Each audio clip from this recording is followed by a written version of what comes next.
if you accept the proposition, the propositions I laid out, which is you have to pursue things of value, and if you pursue things of value in a social space, so you do it cooperatively and competitively, you do it with other people, then you're going to produce differential outcome because people will be differently good at it. Yes. Well, it's like, okay, you don't believe that? It's like, okay, do you listen to random selections of music online? Or do you do what everyone else does? You go for the 1/10 of 1% of songwriters, and you only listen to them. You only listen to you only read the productions of 1/10 of 1% of writers. You only listen to the podcasts of 1/10 of 1% of broadcasters. Right? When you watch sports on TV, you only watch the athletic contributions of 1/10 of 1% of athletes. So, like, where's the equality exactly?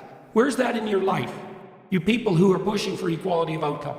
You manifest that in anything you do? You don't. You're unbelievably selective, just like everyone else. And the reason you're selective is because there are things that are happening that need to happen or that are entertaining and interesting, and you want the best in all of those realms. That's how it works. And there is a best. That's the other thing that's so painful. And that actually is painful. You know, here's a problem of dispossession, a real problem. One way to not do very well in any hierarchy is to have a low IQ. And so IQ is normally distributed. And if you have an IQ of less than 85, it's hard for you to read well enough to follow instructions. That's about 10% of the population, might even be higher than that. Okay, so given that lack, how are you going to compete? And the answer is, you're not. Because low IQ is a good predictor of poverty. Now they spiral because, you know, if you're cognitively, if